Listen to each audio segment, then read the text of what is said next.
aktor? Well, ang vision naman naming lahat, sabi nga ni Iza, yung first 26 members, is really to create and to cultivate that community of dignified, empowered, proud, professional performers. So yung mga aktor, yung grupo ng mga aktor. And here we are, kahit sabihin man natin 5 years na magmula nung tinatag ito 2020, ang pakiramdam ay parang nagsisimula pa lang kami. Dahil mamaya mauwitness ninyo, yung mga programs na ilo-launch namin, yung mga partnerships na aming itataguyod, these are the things na kakailanganin talaga ng mga members namin. And one thing that we're really proud of is this product that we will be launching later. It's called the Actor Database.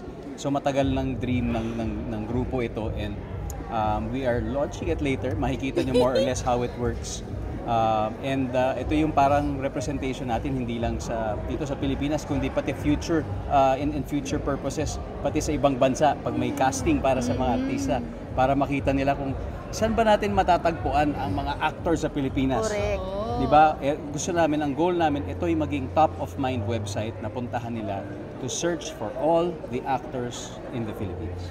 This wasn't a walk in the park. Kamusta po yung pag-build ng database ng 30? Yun nga, paki-walk us through naman po. Paano nyo hinanap yung mga number nila from, syempre, I'm sure it's, besides of course the actor, the production is here as well, and they're equally as important in making a project. Yes, yung actually yung MEMCOM namin, yung membership committee headed by Andoy, and then meron ang masarap dito kasi all the actor members, they're pitching in to help the like the project, the website, no.